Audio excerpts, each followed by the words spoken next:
Speaker sir, ముఖ్యమంత్రి గారు లేస్తే ముఖ్యమంత్రి గారు చారిత్రాత్మకమైన పద్ధతుల్లో ప్రత్యేక శాసనసభ సమావేశాలు పెడుతున్నారు అని చెప్పి పొద్దున్నే క్యాబినెట్ బడ్జెట్ సమావేశాలకు చేస్తారు కదా సార్, అట్లా బడ్జెట్ ముందు ఒక క్యాబినెట్ పెట్టి వెంటనే తీసుకొస్తే మేమేమనుకున్నాం సార్ అంటే నిజంగా కూడా ఈ ప్రత్యేక శాసనసభ సమావేశాల్లో 42% రిజర్వేషన్ అమలు చేయడానికి కామారెడ్డి డిక్లరేషన్లో ఇచ్చిన విధంగా ప్రత్యేకమైన బిల్లు ఏమన్నా తెస్తున్నారేమో, ఆ బిల్లు తెచ్చి వెంటనే శాసనసభలో ఆమోదింపజేసి తద్వారా చట్టబద్ధత కల్పిస్తారేమో అని చెప్పి రాష్ట్ర వ్యాప్తంగా బలహీన వర్గాల సోదరులు కామారెడ్డి డిక్లరేషన్ చూసిన వాళ్ళు ఎదురు చూస్తూ ఉంటారు.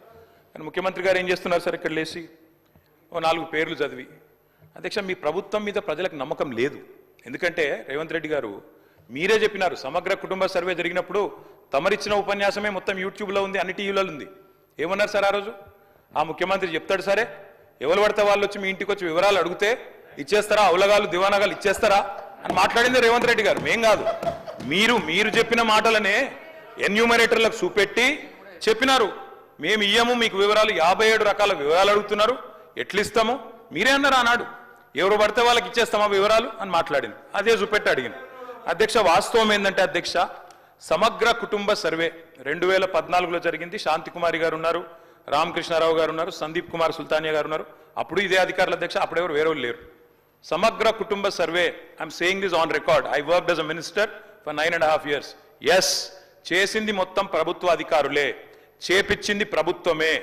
Yes, it is an official document. అందులో ఖచ్చితంగా మేము ఓపెన్ గా వెబ్సైట్ లోనే పెట్టినాం, అసెంబ్లీలో కాదు, చాటుమాటుకు కాదు, పారదర్శకంగా వెబ్సైట్ పెట్టాం. ఆ వెబ్సైట్ లోంచే పాయల్ శంకర్ గారు తీసుకున్నారు. ఏముంది అధ్యక్ష సమగ్ర, ఒక మాట మీ చేతిలో కూడా అదే ఉంది. ఏముంది అధ్యక్ష అందులో డేటా? తేడా ఏంటంటే కేసీఆర్ గారి ప్రభుత్వానికి కాంగ్రెస్ ప్రభుత్వానికి అధ్యక్ష, సమగ్ర కుటుంబ సర్వేలో పాల్గొన్న కుటుంబాల సంఖ్య 1,03,00,000 కుటుంబాల అధ్యక్ష, 1,03,95,000. మొత్తం పాల్గొన్న ప్రజలు 3,68,00,000.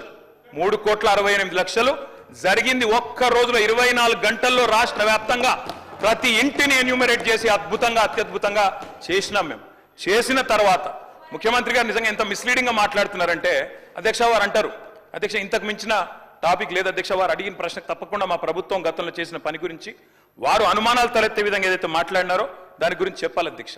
వారు అంటారు అధ్యక్ష బీసీల సంఖ్య అందులో ఎంత అని. ఎస్, ఆనాడు బీసీల సంఖ్య సమగ్ర కుటుంబ సర్వే ప్రకారం 1,85,61,856, 51%. 51% బీసీలు ప్లస్ అది కాకుండా ముస్లిం సామాజిక వర్గంలో ఉండే బీసీలను కూడా కలుపుకుంటే 10%. మొత్తం ఆనాడు సమగ్ర కుటుంబ సర్వే ప్రకారం రాష్ట్రంలో బీసీల సంఖ్య 61%. ఈ రోజు రాష్ట్ర వ్యాప్తంగా మేము మాట్లాడడం కాదు అధ్యక్ష, ఇక్కడ మా శ్రీనివాస్ యాదవ్ గారు కరెక్ట్ గా చెప్పినారు. మీ కాంగ్రెస్ పార్టీ ఎమ్మెల్సీ చెప్తున్నాడు బయట, దీన్ని తగలబెట్టండి, ఇంకా గలీజ్గా మాట్లాడింది నా మాట అన్న, తగలబెట్టండి అన్నాడు. దీన్ని తగలబెట్టండి, ఈ నివేదికలు తప్పుల తడక అని కాంగ్రెస్ పార్టీ ఎమ్మెల్సీ చెప్తున్నాడు, మేం కాదు. రాష్ట్ర వ్యాప్తంగా బలహీన వర్గాల సంఘాలు చెప్తున్నాయి. ఏమని చెప్తున్నాయి అధ్యక్ష? సమగ్ర కుటుంబ సర్వేలో 1,85,61,000 ఉన్న బీసీలు ఎట్లా 1,64,00,000 తగ్గినరు, 51% 46% ఎట్లయిందని అడుగుతున్నారు.